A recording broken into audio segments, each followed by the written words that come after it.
জোড়া ফলায় বিদ্ধ আরজি করের প্রাক্তন প্রিন্সিপাল সন্দীপ ঘোষ।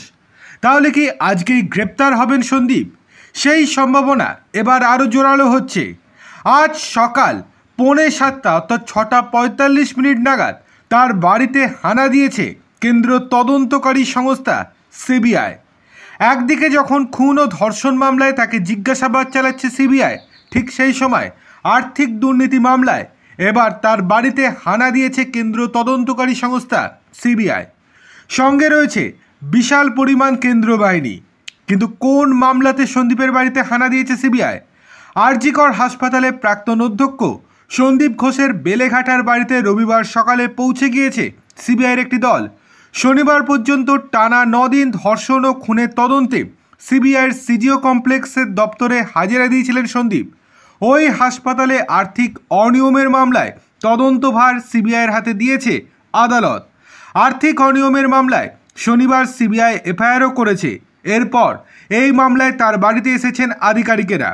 অন্যদিকে সন্দীপের বাড়িতে ঢোকার চেষ্টা করলেও সিবিআই প্রায় 1.5 ঘন্টা বাইরে দাঁড়িয়ে থাকতে হয়েছে। অবশেষে প্রায় 1.5 ঘন্টা পর আরজি কর হাসপাতালের প্রাক্তন অধ্যক্ষ সন্দীপ ঘোষ বাড়ির ভেতর থেকে বেরিয়ে এলেন। কথাবার্তা চলছে সিবিআই আধিকারিকদের সঙ্গে। তারপরে কোনো রকমের সিবিআই ঢুকলো তার বাড়িতে।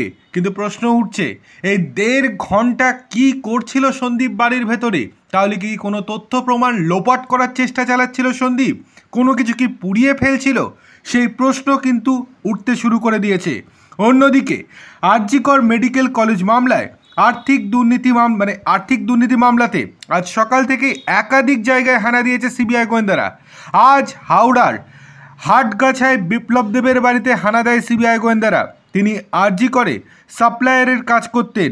একই সঙ্গে এন্টালিতে আরজি করের প্রাক্তন সুপার সঞ্জয় বশিষ্ঠের বাড়িতেও হানা দিয়েছে সিবিআই গোয়েন্দারা, যে সময়ে এই দুর্নীতি ঘটেছে বলে অভিযোগ।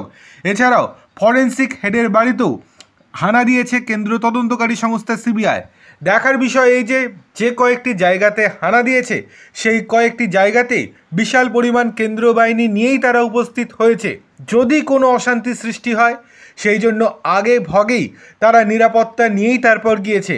আর যদি গ্রেপ্তার করারই হয় তাহলে আজকেই হয়তো গ্রেপ্তার হতে পারে যে কোনো একজন।